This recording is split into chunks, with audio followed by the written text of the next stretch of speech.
That good? Okay, so let's see. I have this board thing now from the old church. Take my gum out of my mouth. I need to tell you two things before I start. Number one, that I have a lot of stuff, and I apologize ahead of time.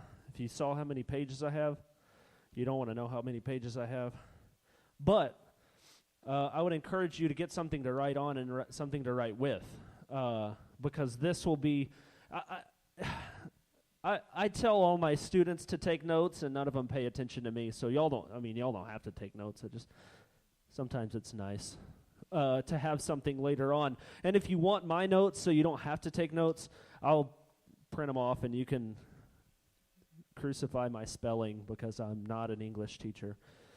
But so that's that. Number two, I guess I don't guess. My wife told me that I made a faux pas on Sunday, telling everybody I hate Christmas. I don't hate Christmas. But I kind of, oh man, now we're on video, so I can't actually say I hate Christmas. But it's not that I hate Christmas. I really don't like what Christmas has become. What we have made Christmas, and I say we like it's us, but it's cultural. It's how things happen.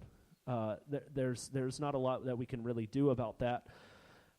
So what I want to try to get something across to you tonight. Actually, a couple of things, a lot of things that hopefully will give you revelation into the Christmas story. And as we go through this, you'll kind of see my frustration of what we have made Christmas, especially early on, and then at the very end, probably, if I can get that far. But you don't need to hear me complain about Christmas. It's not whatever. So hey, I have some slides or whatever, so we'll start with those.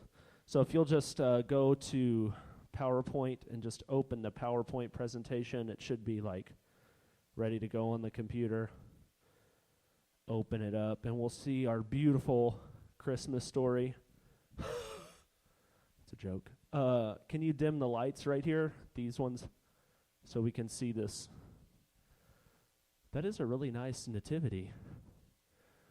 That's a really nice nativity, but part of me doesn't like it because I see it in a different way, and all I see is wrong things. Lots and lots of wrong things. But before we talk about wrong things, I want to talk about a few other things. So, like I said before, Christmas is a really hard time of year for me because not only because of Santa and the Krampus and the Grinch and all of these fairy tales and characters that we've made up, and what they represent or what they fall short on representing. Not only that, but we've skewed the Christmas story away from Jesus, and it's not about Jesus at all. I really don't like to say this because it sounds wrong because I don't know how to say it any other way, but I pass Christmas signs. I pass, especially in San Angelo, let's keep Christ in Christmas and bumper stickers and like that, stuff like that. And part of me thinks, well, let's put Jesus in Christmas to begin with. We don't need to keep him in there because I'm not really sure that in our minds he's ever really been in Christmas. Don't shut off. Don't pull a Lakeview High School student, or Ozona High School student, and just you've glazed over. Don't let me lose you yet. I'll explain all that. But what frustrates me about Christmas is what is Christ-like about a Christmas tree or Christmas lights or gifts that we give each other or wise men. Oh, yes, they're in this one. That's foolishness. They weren't even there, ever. They weren't there. Wise men didn't come until Jesus was 12. So that's, unless that's a picture of the future, I don't know. It's capturing the future and the present, I don't know, with all those. wise men, they weren't there. And we have this idea of the manger scene, which is almost completely wrong. This barn with the hay and the wood and the horse and the camel and the really old dude in the corner holding, I don't know what that is. This guy over here? Basket of apples? Camel? I don't know. Go to the next one, Chris. These get better. I have a lot. And I'm not trying to make fun. You have to understand. I'm just trying to prove a point. This one's a little bit better, but that's a dog. That's a dog right there. And that's the same old man with the basket of, I don't know, looks like that kid's eating ice cream. Guy playing flute.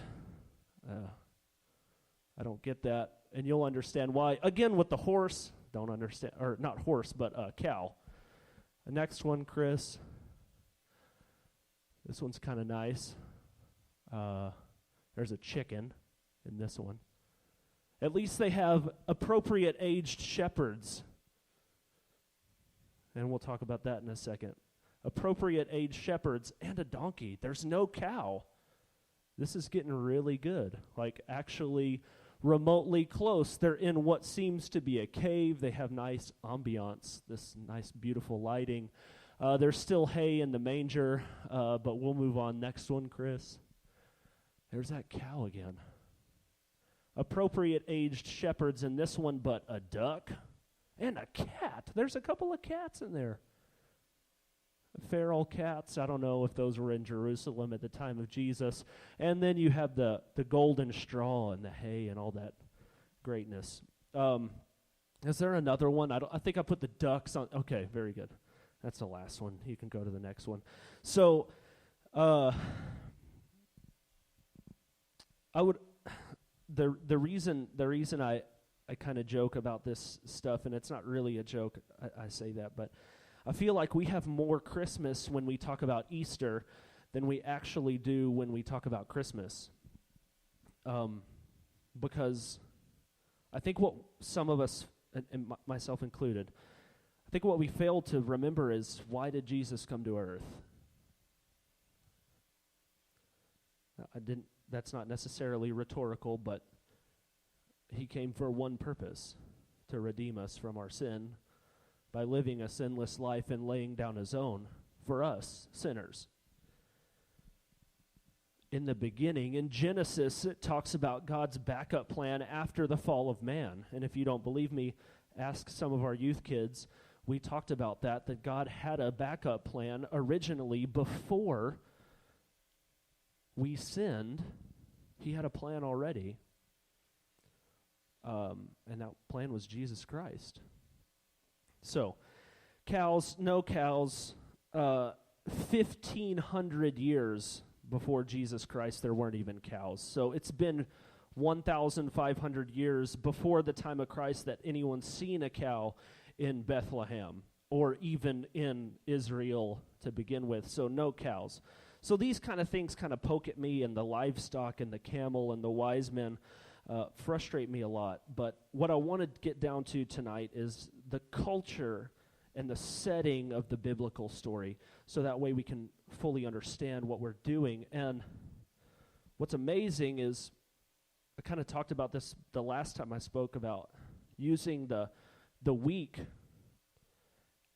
and the nobodies to play key roles, like the 12-year-old disciples and all those young kids being disciples.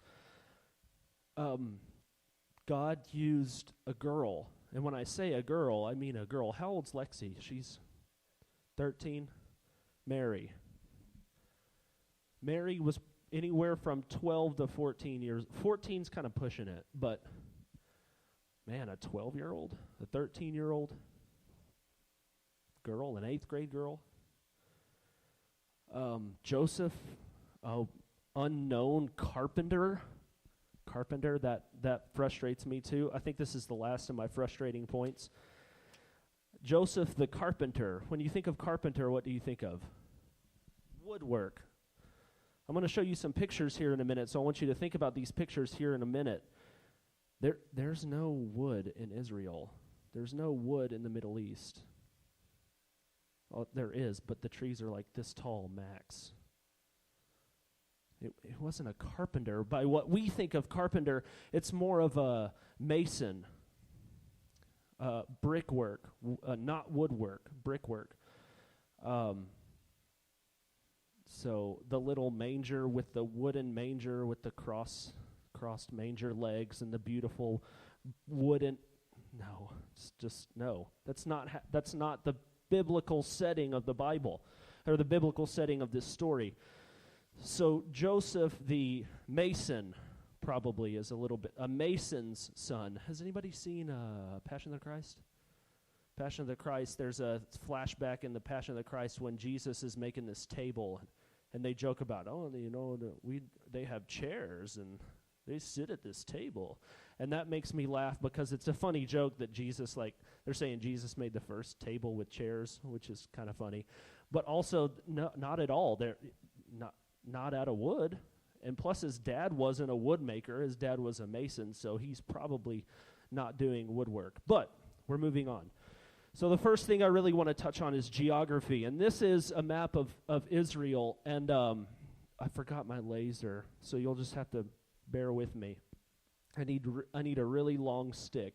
So there are three pieces here that the biblical story allows us to take all of God's people in a certain area and bring them together at Christmas. The promised land was called the land of two things, milk and honey.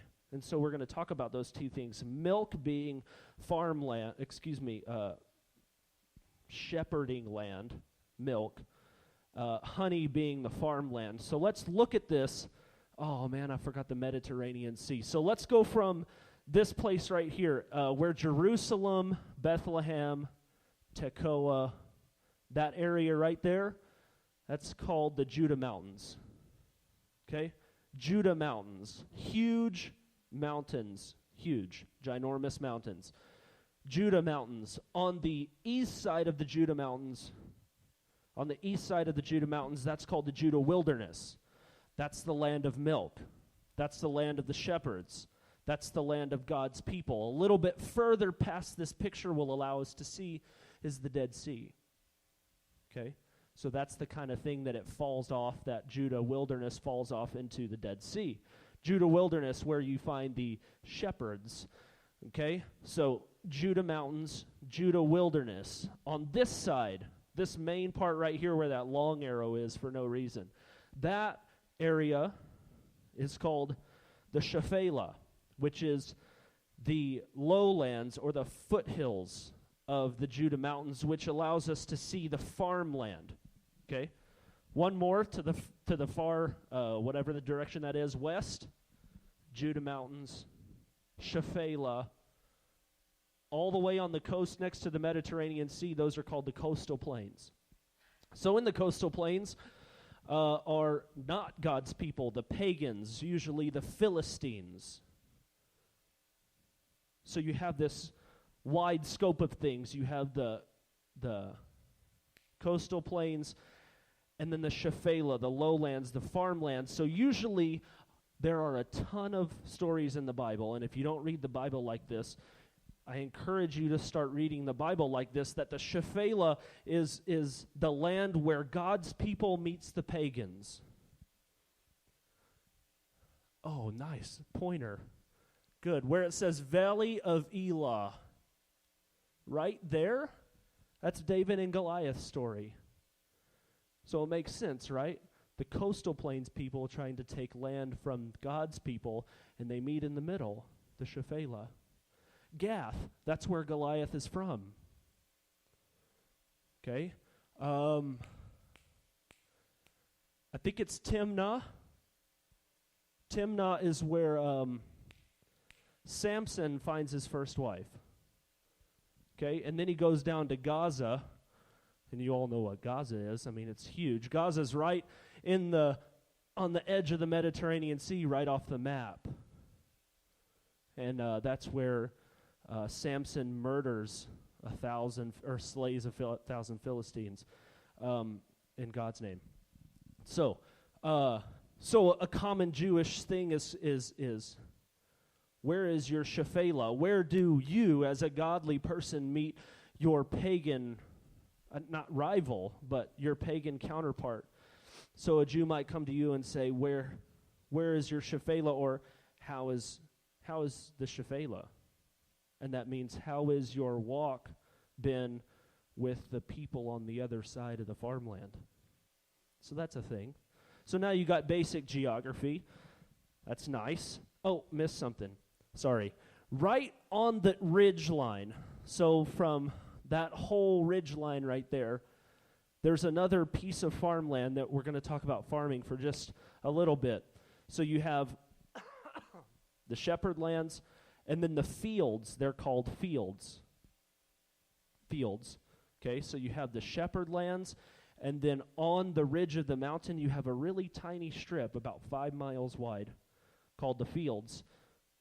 Across the ridge, you have the Shephelah, the farmlands, where all the farmers are, and then way off to the edge, you have the coastal plains. So let's talk about farming, because this ties in a lot of biblical stories about farming. It ties in, and then it also helps us to understand a little bit more about the biblical story.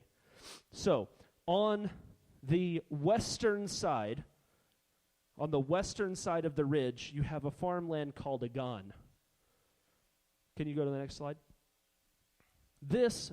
Now these aren't from Israel, because I've never been to Israel. You know, maybe before I die I'll get to go, God willing. But what you'll see is Agan. This is one gan. Oh man, stretching. Okay, you see them. Oh, right where the cursor is, and the one right beside it, the brown one. 2 gans right there. Gan. Okay, so you see tons of gans. That's a gan. Hebrew gan means garden. So how many gardens do you know about in the Bible? There are tons of gardens mentioned in the Bible, beginning with the first one, the Garden of Eden. And then there's a garden in Revelations, and all in between, gardens. So this is Jesus' biblical growing place. Now this might not be Israel, just letting you know, but general idea. This is all on the western side, I'm doing it wrong. The eastern side of the Judah Mountains. I'm messing this up. Go back to the picture. Go back one, Chris. Okay, so I'm messing this up. Anyways, let's move on. I feel like I got it backwards. Yeah, I'm pretty sure I got it backwards. So this side, east, gans. Then you have go forward, Chris, and then go again. Some more gans. Now this is more of traditionally what you might find a gan in Bethlehem. Lots of trees, because these are probably olives or fig trees. You tend to grow vines in your grapevines in your gan. Okay. So one gan is your family's gan, and it was given to you by God when Joshua and all those guys way back in Leviticus, when they got to the promised land, they split up the land and they gave every family a gan, and that was your gan to till for the rest of your life and for the rest of your children's lives. Only on the eastern side can you find this gan. Let me make sure I'm telling you that's right.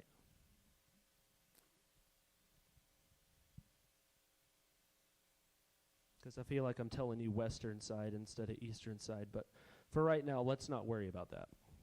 Okay, so individual farmlands, individual pieces given to you for you to look after that one piece of land for the rest of your life, to build a wall and make sure that your family never starves to death.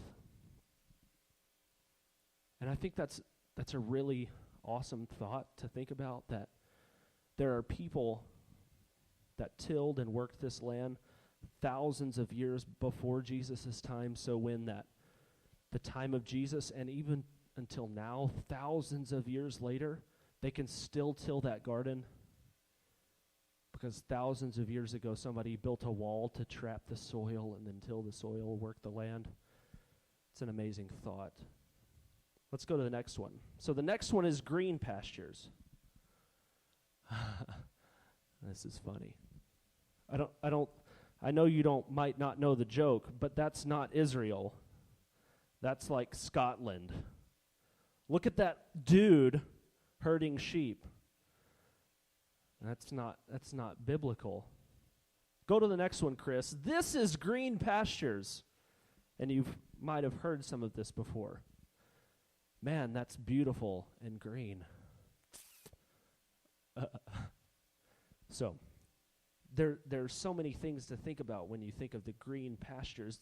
And what's the proverb? The Lord leadeth me green pastures and still waters and all that. Huh? 23? Okay. This is what they were talking about. Got a drummer in the back. So, there are a couple of things. Go to the next slide, and then I want you to come back. Go to the next one. That's green pastures.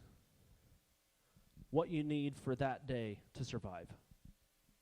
For that time, for such a time as this, you have brought me here for this, so I can sustain myself for this day, because I'm not going to worry about the day ahead. I'm going to worry about today, because I know when I have my head down, eating from the green pastures, my shepherd is in front of me, leading to me to the green pastures. Go back. You don't take food to your sheep. You bring sheep to your food, and you never drive sheep. You always lead sheep. So you've heard this a lot from Pastor Carlos, that the shepherd is the leader, and we are to follow our leader because he has our best interest in mind, because in this wilderness, it's highly probable that we will starve and die without a shepherd. So there's something that I want to touch on really quick. Shepherds in biblical times and even up until now are almost exclusively young boys, younger than, Melvin.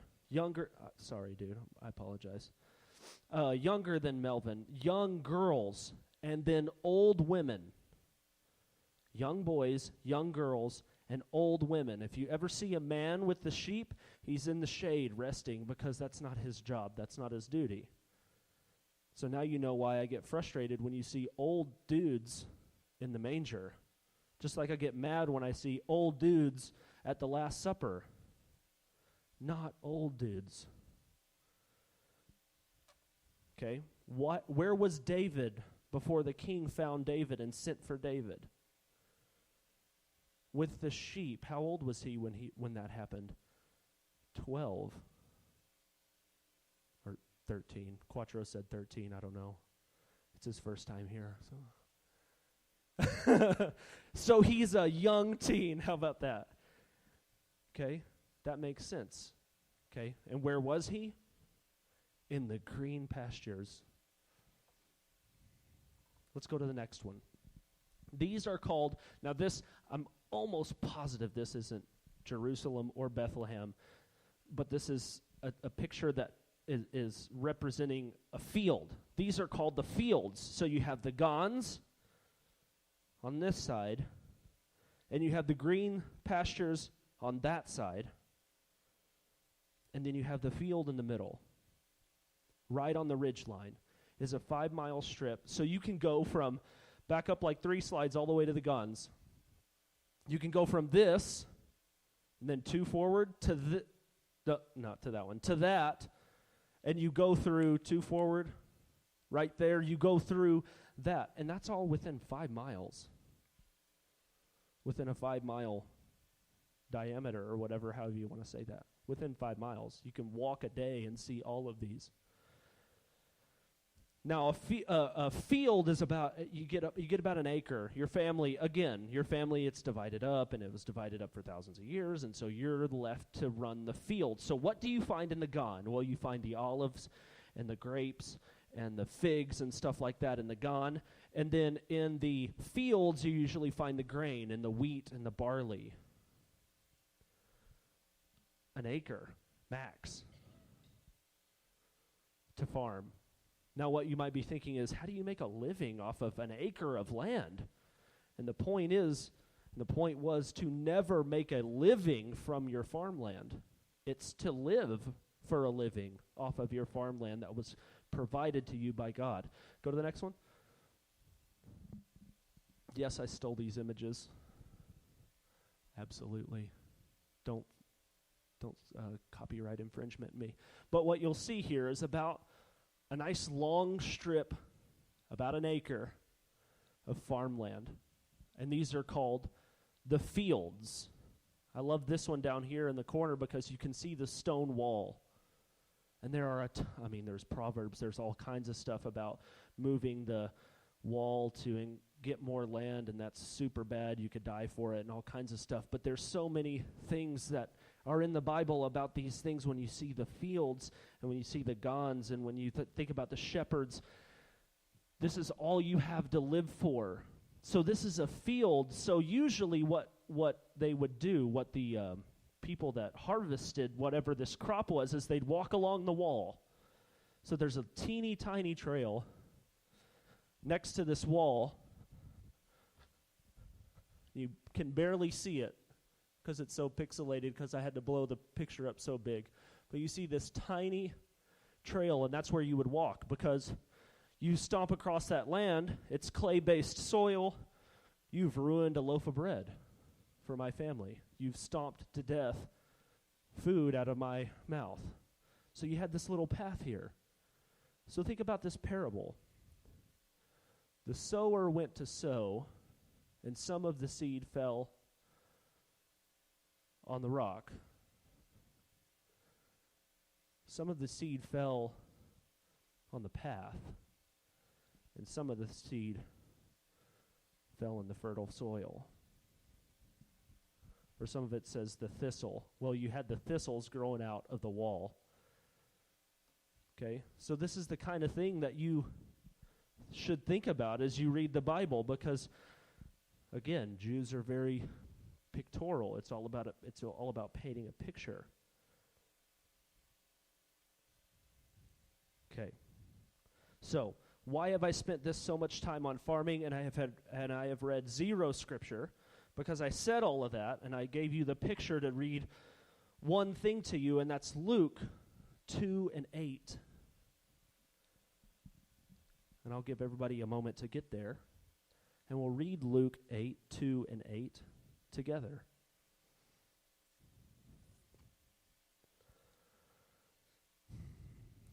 Two and 8. Everybody ready?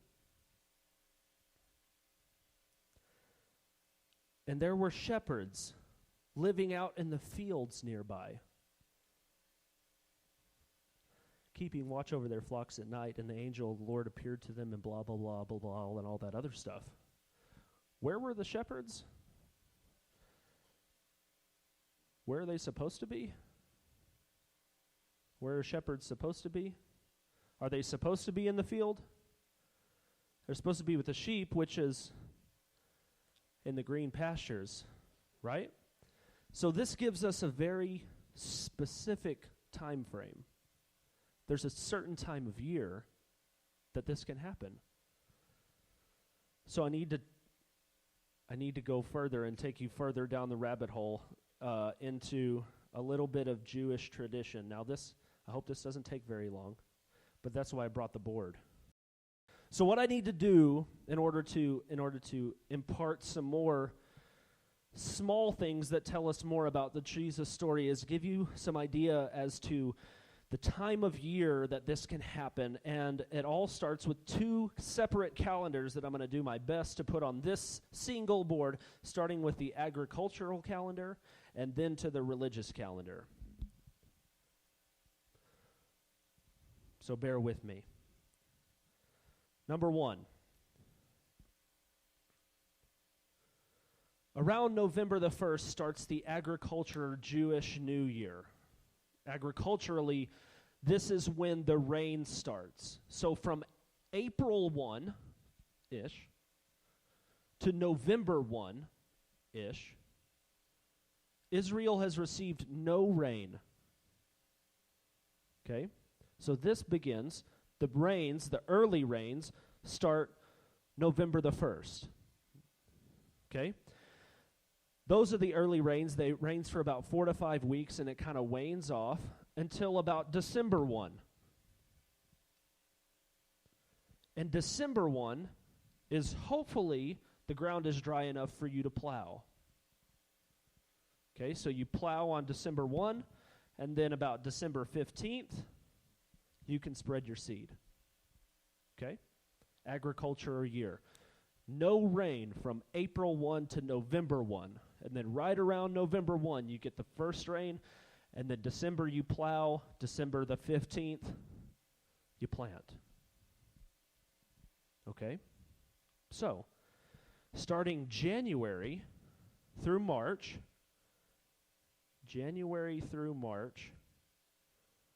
comes the late rain. Okay? After the late rain, it goes from January to March, and then when did I say the last rain was? About April 1. Okay? So you've planted December the 15th, and around this time, this January 14th, now that will come in handy a little bit later, January the 14th region, you start to see little heads of barley. You start to get some little bang for your buck, what you actually planted for. You get a little bit of barley. Okay? And then all the way in June, about June, is when the harvest comes. When you harvest your crop. Now, if you're poor, you're harvesting probably barley because it's cheap. If you're rich, you're probably harvesting the wheat. Okay, so this is when the wheat harvest is. Rain, plow, plant. Rain and some good stuff. And then April 1, you have no more rain. And then June 1, you get to plow, you get to take it all. Awesome. Now let's also lay over something on here about the religious calendar. So the first religious holiday for Jews is Passover.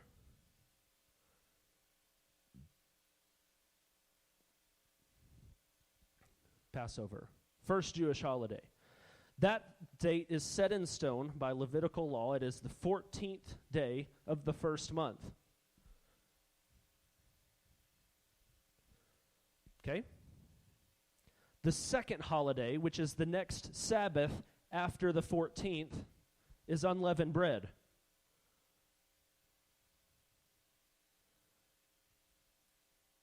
So what are Jews doing for Passover? What's the purpose of Passover? Does anybody remember Old Testament Passover? What's the point of Passover?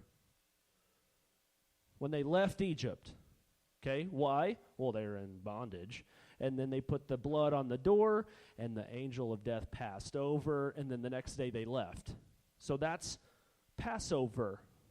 The next Sabbath, which is the next Saturday, whatever day it is, it could be a Monday, it could be a Wednesday, and then the next Saturday, unleavened bread. So what are you doing on unleavened bread?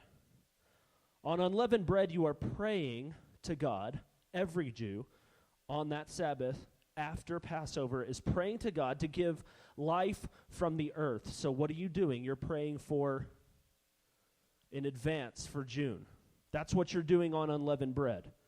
On unleavened bread, you are praying for the harvest. Give me life from the ground, Lord, please. This is all I have for the year, and I have nothing else. Very good. The next season, or the next, I have so much in my head. I don't want to tilt my head over it all, pour out. holiday is first fruits.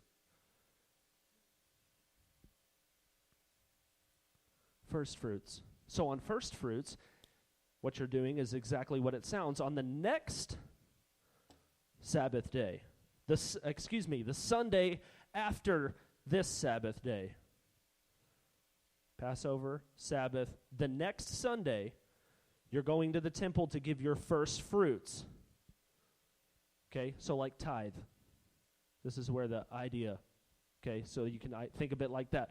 Lord, this is all I have from my crop because I haven't reaped the benefit yet, but this is all I got.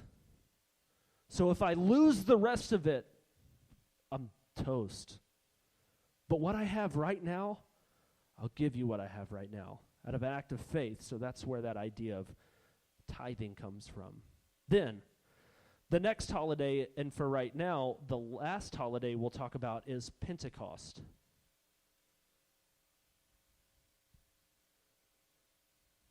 I might have misspelled that.